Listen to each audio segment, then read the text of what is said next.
প্রধানত শুষ্ক আবহাওয়া থাকবে।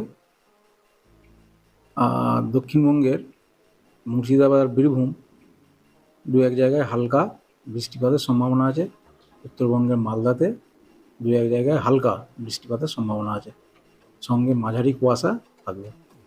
বৃষ্টিপাতের কারণ বলতে কি, ওই ঘূর্ণাবর্তের জের উত্তর এবং উত্তর পশ্চিম উত্তরপ্রদেশে ঘূর্ণাবর্ত আছে, তার কারণে। দক্ষিণ চব্বিশ পরগনার ক্ষেত্রে সেইভাবে কোনো বৃষ্টিপাত বা কিছু সম্ভাবনা নেই, প্রধানত শুষ্ক আবহাওয়াই থাকবে। কলকাতাও তাই, এবং কলকাতার পার্শ্ববর্তী এলাকাতেও তাই। জাঁকিয়ে ঠান্ডা আসতে এখনও কয়েকটা দিন দেরি আছে।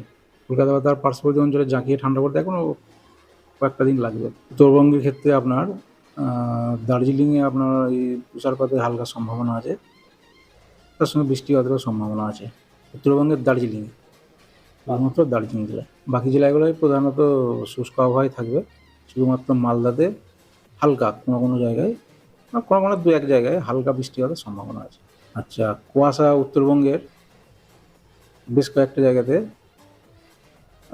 হালকা আর কি, ওই বেশ কয়েকটা জায়গায় দু এক জায়গাতে ওই মাঝারি থেকে ঘন কুয়াশার সম্ভাবনা আছে। দক্ষিণবঙ্গের ক্ষেত্রে প্রায় প্রতিটি জেলাতেই মাঝারি কুয়াশা থাকবে। ম্যাক্সিমাম 24-25, হয়তো আরেকটু বাড়তে পারে, 25 বা 26, 25-26 ম্যাক্সিমাম, আর মিনিমামটা 15-16 আশপাশ থাকবে। পশ্চিমের জেলাগুলোর ক্ষেত্রে 2 ডিগ্রির মতো কম, অর্থাৎ ওই 14। পুরুলিয়ার ক্ষেত্রে হয়তো আরেকটু কম হবে, 12 বা 13-র আশপাশে থাকবে। আগামী 3 দিন তো থাকবেই, তারপরে হয়তো একটু কমতে পারে।